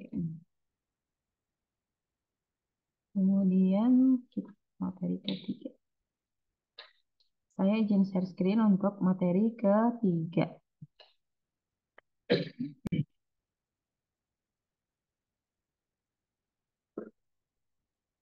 Nah, ini materi ketiga. tata cara pengisian SPT tahunan 1771 menggunakan e-form. Ini contohnya ya, contoh soalnya. PT Dian Sejahtera bergerak di bidang penjualan mesin dengan modal usaha 5 juta atau 5 miliar ya. Ini nolnya kurang satu sepertinya ya Mas ya. Kemudian ini omsetnya sudah di atas 4,8 miliar. Jadi kita, asumsinya ini sudah menggunakan tarif umum ya Bapak Ibu sekalian dan sudah memiliki kredit pajak pasal 22 impor 53.638. Kemudian sudah membayar angsuran PPh pasal 25 60 juta. Oke, jadi pertama yang disiapkan seperti yang sudah disampaikan Mas Tarmo minimal yaitu laporan keuangan. Laporan keuangan itu contohnya seperti ini. Untuk perusahaan satu dengan perusahaan yang lain dimungkinkan laporan keuangannya berbeda-beda formatnya, namun harus sesuai dengan kaidah akuntansi umum seperti itu ya. Nah, ini contoh neraca dan laporan laba rugi PT Dian Sejahtera. Seperti itu. Jadi yang ini neracanya dan ini laba ruginya. Oke, kita masuk ke yang disiapkan kemudian yaitu daftar penyusutan. Kenapa? Karena daftar penyusutan ini harus diinput di SPT, jadi harus disiapkan sebelum kita mengisi SPT. Kemudian ini daftar kredit pajak. Kalau tadi kan disampaikan bahwa kredit pajaknya PT Dian Sejahtera adalah PPh pasal 22 impor ya. Mungkin untuk Bapak Ibu sekalian perusahaannya ada bukti potong PPh pasal 22, bukti potong PPh pasal 23. Itu dikumpulkan saja dan dibuat daftarnya supaya memudahkan ketika penginputan. Oke, nah formulir SPT 1771 itu tampilannya kira-kira seperti ini ya. Ketika kita download, ini identitasnya sudah otomatis terisi, termasuk tahun pajaknya. Kemudian ini ada tombol yang ada tulisannya induk. Ini kalau panahnya ini kita klik, dia akan muncul lampiran-lampiran yang lain untuk dibuka. Jadi pilih bagian mana yang ingin dibuka.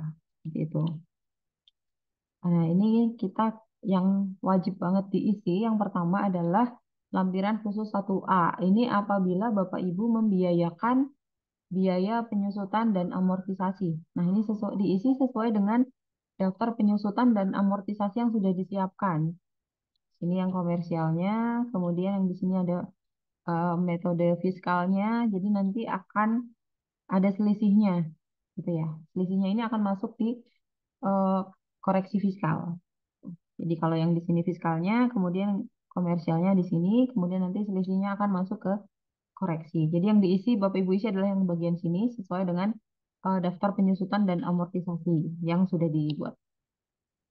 Kemudian di lampiran 6 ini ada daftar penyertaan modal pada perusahaan afiliasi, daftar utang dan daftar piutang dari pemegang saham atau perusahaan afiliasinya dan piutang kepada pemegang saham dan atau perusahaan afiliasinya. Kalau tidak ada, tidak usah diisi, tidak apa-apa. Oke, nah kalau lampiran 5 ini wajib diisi. Jadi yang tadi saya sampaikan di sini nanti Bapak Ibu pilih nih lampiran mana yang akan dibuka. Idealnya mengisi SPT adalah dari lampiran terakhir. Jadi kita urutkan dari yang terbawah, buka isi, sampai nanti lampiran ke berikutnya ya. Nah ini untuk lampiran 5 itu kita mengisikan daftar pemegang saham atau pemilik modal dan jumlah dividen yang dibagikan pada tahun pajak tersebut. Diisikan data nama, alamat, NPWP pemilik modal, kemudian jumlah modal di setornya dan persentasenya, kemudian jumlah dividen yang dibagi pada tahun pajak tersebut. Kalau di tahun pajak tersebut tidak membagi dividen, bagaimana? Silahkan untuk dividennya diisi nol. Nah, ini makanya kalau mau isi SPT, mungkin disiapkan juga untuk akte perusahaannya supaya eh, gampang untuk mengisinya ya karena sudah tahu modal di store-nya masing-masing berapa gitu ya. Nah, selain daftar pemilik modal juga mengisi daftar susunan pengurus dan komisaris perusahaan. Diisi juga di bagian bawahnya. Ini kalau di SPT itu ini bagian atas, kemudian ini di bawahnya. Nah, ini harus diisi juga. Setelah itu di lampiran 4 itu ada bagian PPh final. Nah, ini menyambung seperti yang disampaikan Mas Tarmo. Di sini adalah melaporkan penghasilan-penghasilan yang dikenakan PPh yang bersifat final. Jadi pajaknya kan sudah dibayar ya ketika terutang, namun wajib dilaporkan di SPT tahunan di bagian lampiran 4 ini. Diisi sesuai dengan penghasilan yang dikenakan PPh final masing-masing perusahaan. Kemudian untuk penghasilan yang tidak termasuk objek pajak juga diisikan di bagian B-nya. Kalau ini tadi lampiran 4 bagian A, yang ini lampiran 4 bagian B. Apabila ada penghasilan yang tidak termasuk objek pajak, dilaporkannya di sini. Oke, kemudian kita naik ke lampiran 3. Untuk lampiran 3 itu berisi kredit pajak dalam negeri. Nah, ini tempat untuk Bapak Ibu sekalian menginput data bukti potong yang diperoleh selama tahun pajak 2023. Nah, di sini ada tombol impor data. Nah, ini yang tadi saya sampaikan bahwa apabila datanya sangat banyak dan agak susah untuk menginput satu-satu karena makan waktu lama, silahkan tadi download untuk format impornya, diisikan kemudian diimpor melalui tombol ini. Seperti itu. Tapi kalau misalnya diinput satu-satu pun bisa dengan klik tombol tambah, kemudian menginput data bukti potong tersebut. Oke, kita ke lampiran 2. Lampiran 2 ini adalah rincian biaya-biaya eh, dan ini sesuai dengan laporan laba rugi Bapak Ibu sekalian diisinya. Makanya laporan keuangan harus sudah disiapkan sebelum mengisi SPT tahunan. Nah, di sini ada rincian harga pokok penjualan atau HPP, kemudian rincian biaya usaha lainnya, meskipun ya sebenarnya ini tidak rinci-rinci banget ya. Ini lebih ke elemen laporan keuangan ya. Nanti diisi biaya usaha lainnya itu biaya apa saja. Kemudian kalau ada data biaya dari luar usaha juga dirincikan itu biaya apa. Kemudian nanti dia akan otomatis totalnya muncul. Nah, dari lampiran 2 ini dia akan otomatis berpindah ke lampiran 1 yang di sini yang warna kuning ini. Jadi untuk mengisi rincian di lampiran 1 yang harga pokok penjualan dan biaya-biaya itu mengisinya dari lampiran 2 ini ya. Makanya tadi saya sampaikan kalau untuk mengisi SPT itu dimulai dari lampiran paling bawah kemudian lanjutkan dengan lampiran-lampiran berikutnya di atasnya.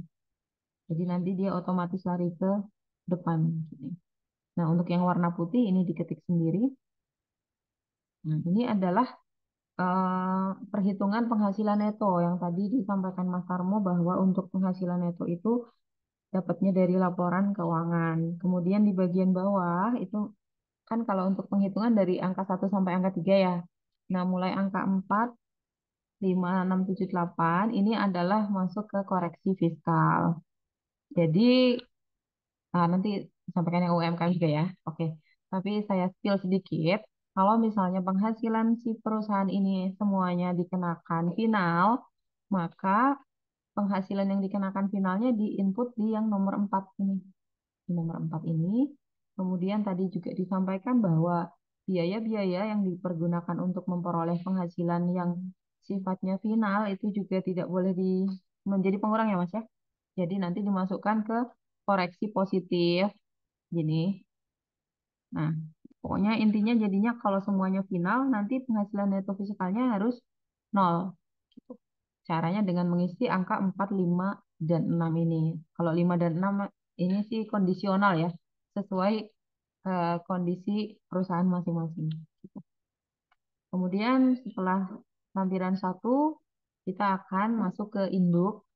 Ini juga otomatis terisi. Nah, untuk laporan keuangannya ini sesuai kondisi masing-masing, apakah dia wajib melampirkan yang diaudit atau memang laporan keuangannya tidak diaudit, ini dipilih. Nah, ini untuk induknya. Apabila omsetnya masih di bawah 50 miliar, maka silahkan pilih fasilitas tarif PPh pasal 31E sehingga nanti perhitungan PPh-nya ada yang mendapatkan fasilitas pengurangan tarif yang tadi dari 22% menjadi 11% dari bagian omset 4,8 miliar ya. Jadi tidak semuanya, tapi yang seperti dijelaskan Mas Tarmo tadi, nah itu silahkan pilih ini, tapi kalau sudah di atas 50 miliar tidak dapat fasilitas ya.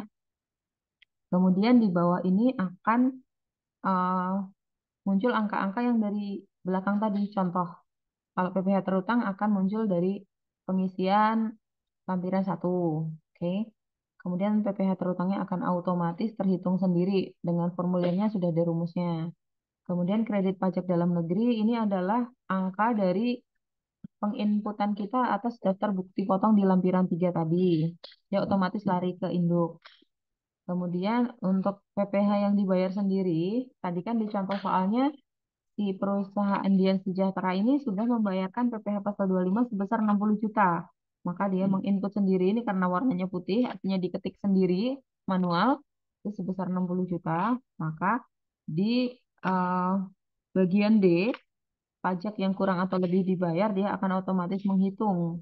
Dalam hal ini, PPh kurang bayarnya adalah 1,2 miliar ya. Dan ini harus dibayar sebelum kita mensubmit SPT. Ini untuk angsuran PPh pasal 25 tahun berikutnya. Nah, dia adalah nilai kurang bayar dibagi 12. Jadi dia harus bayar 105 juta per bulan di tahun pajak 2024 kalau di contoh ini ya. Untuk pengisian lampiran-lampirannya dicentang apa saja yang dilampirkan, kemudian diisi nama kota dan tanggal SPT. Kemudian kita harus mengisi lampiran elemen laporan keuangan. Nah, ini ada di lampiran 8A. Nah, jadi lampiran 8A ini sebenarnya tidak hanya 8A2, tapi ada 8A1 sampai 8A7, di mana dia berbeda-beda tergantung bentuk perusahaannya. Apakah dia perusahaan dagang, perusahaan pembiayaan, atau lain sebagainya. Nanti disesuaikan dengan bentuk usaha perusahaan Bapak Ibu masing-masing. Isikan sesuai dengan laporan keuangan yang Bapak Ibu buat. Kalau ini kan elemen neraca ya. Kalau misalnya berbeda, silahkan ditempatkan sesuai dengan poin yang kira-kira pas gitu. Jadi kan kadang-kadang istilah yang digunakan di SPT berbeda dengan istilah yang digunakan di laporan keuangan Bapak Ibu. Nah, itu silahkan disesuaikan. Nah, kemudian laba rugi juga sama diinputkan di sini. Jadi ini sangat simpel ya. Ibaratnya ini laporan keuangan versi sederhana. Benar nggak Mas Tarmo? Nah, tadi tadi ada pertanyaan sih, contoh contoh pembuatan laporan keuangan gitu ya. Sesimpel-simpelnya seperti inilah. Simpel-simpelnya seperti lampiran 8 dari SPT. Kayak gini, neraca dan laba rugi. Kemudian apabila perusahaan Bapak Ibu memiliki transaksi dengan pihak-pihak yang memiliki hubungan istimewa, ini juga diisi, namun kalau tidak ada, tidak usah diisi. Oke. Nah, kalau misalnya yang tadi kan untuk pengisian SPT badan pada umumnya ya. Nah, apabila Bapak Ibu masih menggunakan tarif UMKM, maka di bagian lampiran 4, bagian PPh final, kan UMKM PPh-nya final ya. Itu silakan input penghasilan yang dikenakan PPh final. Di sini contohnya adalah bunga deposito 2 juta ya. Sudah dipotong sama bank ya biasanya itu silahkan diinput. Kemudian untuk yang penghasilan UMKM-nya itu di angka 14.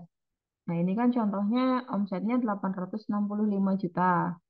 Nah, itu ya silahkan diisi eh, penghasilannya sebesar 865 juta, kemudian tarif PPh-nya 0,5%, dan pajaknya 4.325.000 itu diisi di angka 4 tersebut. Itu PPh-nya dibayar sendiri ya, Bapak Ibu sekalian. Kemudian untuk omsetnya tadi, di lampiran satunya yang tadi bagian untuk koreksi fiskal, diinput juga di angka 4 di bagian penghasilan yang dikenakan PPh final. Nah, itu di angka 4 dituliskan omsetnya di situ.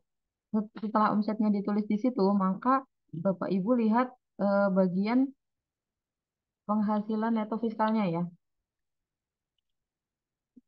Penghasilan neto. Penghasilan neto fiskalnya sebentar. Nah, nanti Bapak Ibu setelah mengisi yang tadi yang nomor 4, dilihat nih di bagian 8 penghasilan neto fiskalnya ini eh, nilainya positif atau negatif. Nah, kalau misalnya dia negatif, maksudnya minus, rugi, tapi kan kita UMKM ya gitu. Maka silahkan input koreksi fiskal positif sehingga di sini nol. Namun apabila di sini masih ada keuntungan fiskal padahal kita UMKM, maka silahkan input penyesuaian fiskal negatif sejumlah tersebut sehingga di sini menjadi nol. Seperti itu. Nah, setelah eh, SPT diisikan semua, silahkan klik submit di pojok kanan atas itu ada tombol submit. Masukkan kode verifikasi. Kode verifikasi ini ada di email perusahaan. Diketikkan, kemudian klik submit. Nah, setelah berhasil disubmit, maka eh, akan ada email lagi yang berupa bukti lapor SPT, bukti penerimaan elektronik. Seperti itu. Sebenarnya ini formulirnya, nah ini untuk laporan. Nah, tadi setelah kita klik submit itu akan ada formulir seperti ini ya. Ini adalah tempat untuk Bapak Ibu sekalian mengupload lampiran. Lampiran-lampiran yang wajib dilampirkan di sini. Bentuknya PDF dengan ukuran maksimal kalau laporan keuangan 20 megabyte, kalau yang lain-lain ini ukuran maksimalnya 5 megabyte. Jadi semua harus di PDF-kan terlebih dahulu ya. Oke, untuk tata cara pengisian SPT-nya seperti itu dan selesailah materi kita hari ini. Oke, saatnya kita masuk ke tanya jawab ya. Tadi sudah ada beberapa pertanyaan yang masuk. Ya, ya. Oke, ini karena Mas Tarmonya masih online, saya jawab yang bisa saya jawab dulu. Pertama, Ibu Evelyn. Untuk mendapatkan Evin, apakah harus ke KPP atau bisa online? Kalau bisa online, daftar di mana? Oke, baik. Untuk saat ini, untuk Evin itu ada dua kondisi ya, Ibu. Jadi, apakah si Evin ini sudah pernah diaktifkan atau belum? Kalau belum pernah diaktifkan, jadi untuk pertama kali Evin bisa digunakan itu pertama harus diaktifkan dulu. Untuk aktivasi Evin saat ini harus datang ke KPP. Kalau untuk perusahaan itu harus ke KPP tempat terdaftarnya. Kalau untuk pribadi bisa di KPP terdekat ya. Tapi kalau untuk perusahaan karena hari ini kelasnya badan itu harus datang ke KPP tempat terdaftarnya. Siapa yang datang? Nah, kalau untuk perusahaan itu kan yang menjadi wakil adalah pengurusnya ya. Jadi pengurusnya lah yang datang ke KPP terdaftar untuk mendapatkan EVIN. Bagaimana kalau pengurusnya berhalangan dan ingin menguasakan, silahkan dikuasakan. Namun ketika pengajuan EVIN ini harus membawa surat kuasa. Jadi harus ke KPP ya Ibu kalau untuk aktivasi.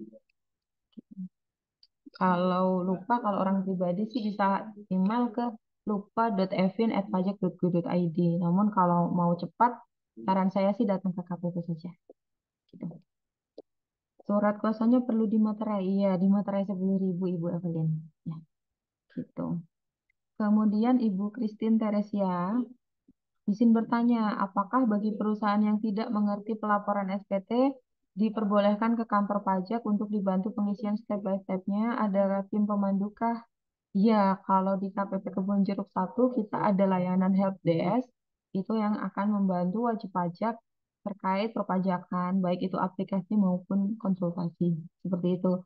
Jadi kalau misalnya Bu Christine merasa masih kesulitan, silahkan disiapkan dulu dokumen-dokumen yang harus disiapkan untuk pelaporan SPT yang tadi kita sampaikan ya, laporan keuangan, daftar penyusutan dan amortisasi, daftar pengurus dan pemilik modal. Nah, itu semua dibawa supaya nanti mudah untuk dibantu pengisian SPT-nya di KPP gitu. Nanti kita pandu step-stepnya sehingga Ibu tinggal input gitu ya. Oke. Yang mulai tadi sudah terjawab ya. Kita sudah sampaikan materi untuk step by step laporan tahunan badan. Oke, untuk pertanyaan Ibu Sola, sebentar ya. Mana udah muncul masalahnya. Oke, baik. Ibu Sola menanyakan Yang Ibu Sola ya. jika perusahaan di bidang jasa konstruksi Sudah dikenakan pajak final jika terdapat transaksi pengadaan barang, apakah dikenakan pajak yang lain? Baik, Ibu. Jadi kalau case-nya seperti itu, artinya adalah dia selain dia usahanya jasa konstruksi juga tradingnya. Nah, trading kan tidak final. Hmm. Maka ya berarti dia ada dua penghasilan, penghasilan final dan tidak final. Kalau yang penghasilan final sifatnya dilaporkan saja di SP tahunan tadi sudah ada formnya di bagian yang final ada untuk jasa konstruksi. Kemudian untuk yang penghasilan trading itu kan tidak final, maka seperti sebagaimana tadi disebutkan oleh Mbak Ana terkait pengisian untuk yang non UMKM. Nah, namun untuk biayanya, apabila ada biaya yang di situ adalah ada dua-duanya, sebagian untuk misalnya katakanlah biaya gaji. Biaya gaji ini ada si karyawan ini mengerjakan pekerjaan trading juga mengerjakan pekerjaan konstruksi. Ya, di situ ibu bisa sebisa mungkin itu di split sih ya, sebisa mungkin. Misalnya, oh ini jelas karyawan bagian trading ini bagian ini. Nah, itu untuk yang trading bisa dibayar sebagai biaya, namun untuk yang sudah dikenakan final maka dia dikoreksi positif. Nah, kemudian ya seperti itu. Jadi intinya bukan dikenakan pajak yang lain ya, tapi memang dikenakan pajak tersendiri. Jadi Sendiri. konstruksi Biaya final sendiri. atau tidak ya? Iya, betul, betul. Oke. Ada yang belum lagi? Mana? Oke, kemudian Pak Zain Afkar ini menanyakan tentang biaya penyusutan dan amortisasi ada di dalam laporan keuangan atau terpisah. Jadi gini ya, kalau biaya penyusutan dan amortisasi itu tentu saja dia masuk ke laporan laba rugi sebagai biaya, itu yang pertama ya. Namun, untuk menginput di SPT tahunannya, dia ada lampiran tersendiri gitu. Jadi, di laporan keuangan kan munculnya biasanya udah angka totalnya, ya kan, di laporan keuangan. Tapi kalau untuk detailnya itu diinput di SPT, di bagian lampiran laporan amortisasi. Coba saya share screen lagi ya. Bikin di bagian amortisasi.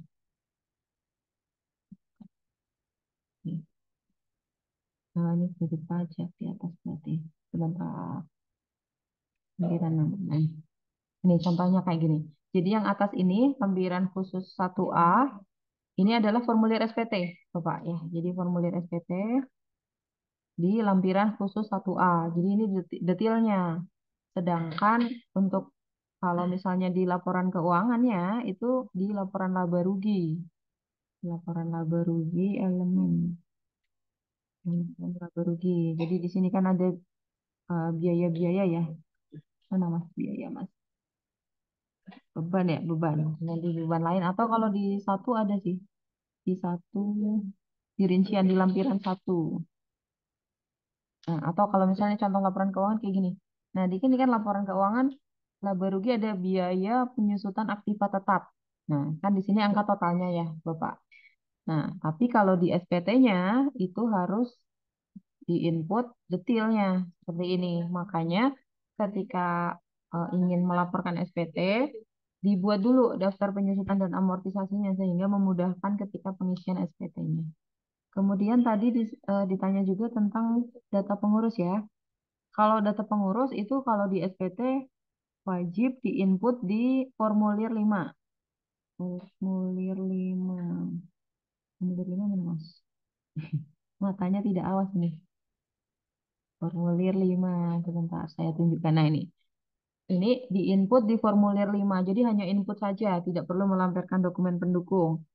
Diinput saja untuk pemegang saham dan dividen yang dibagikan itu yang perlu diinput adalah nama, alamat, NPWP, jumlah modal di setor, serta dividen yang dibagikan di tahun pajak tersebut.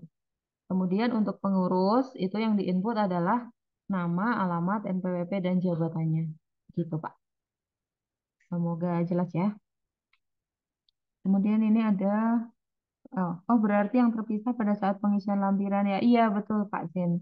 Namun kan kalau misalnya belum disiapkan, misalnya nih yang diminta mengisi SPT adalah karyawan di bagian finance gitu. Kalau tidak disiapkan rinciannya kan nanti bingung ya ngisinya. Kira-kira begitu. Ada lagi pertanyaan dari Bapak Ibu sekalian? Oh, sama-sama Pak Zen. Kalau tidak ada, kita tutup acara hari ini. Nanti untuk materi dan video rekaman hari ini akan kami upload di YouTube KPP silahkan di-subscribe YouTube KPP Pratama Jakarta Kebon Jeruk 1. Jadi nanti kita upload video rekaman hari ini.